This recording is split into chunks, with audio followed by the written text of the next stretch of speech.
పాలవెల్లిని ఎలా అలంకరించుకుంటే మంచిదో ఈ వీడియోలో తెలుసుకుందాం. Subscribe Chaganti multi Telugu. స్వామికి ఏర్పరిచేటువంటి పాలవెల్లి 4 భుజాలతోనూ సమానమైనటువంటి వైశాల్యంతో ఉంటుంది. పాలవెల్లి మధ్యలో కూడా 9 కానీ 12 కానీ 16 కానీ చతుర్భుజాలు వచ్చేలా పట్టీలతో విభాగాలు ఏర్పాటు చేస్తారు.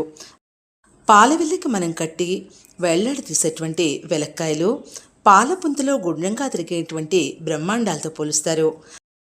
పాలవెల్లి 4 భుజాలకు కట్టేటువంటి పురుకొస్త తాళ్ళు 4 వేదాలకు ప్రతీకగా చెప్తూ ఉంటారు.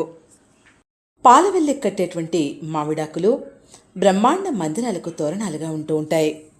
నక్షత్ర సమూహానికి సంకేతంగా మొక్కజొన్నలు, దానిమ్మ, బత్తాయి, అరటి వంటి పళ్లతో పాలవెల్లిని అలంకరిస్తూ ఉంటారు. ఉమ్మెత్తను కూడా పాలవెల్లికి అలంకరించడం జరుగుతూ ఉంటుంది. ముందు రోజే పాలవెల్లిని శుభ్రంగా కడిగి ఆరబెట్టాలి. పాలవెల్లిని అలంకరించేటువంటి ముందు పసుపు తడిపి పాలవెల్లికి పూయాలి. బొట్లు అలంకరించి ఆ తర్వాత పూజ చేసుకునే ఎత్తులో పాలవెల్లిని కట్టి అలంకరించడం మొదలుపెట్టాలి. మొదటిగా ముందు మామిడాకులను పెట్టాలి. 4 మూలల్లోనూ మొక్కజొన్నలు కడతారు. సాధారణంగా మొక్కజొన్నలు రేకులు విప్పి వెనక్కు ఉంచి గింజలు బయటకు పడేలా అలంకరిస్తూ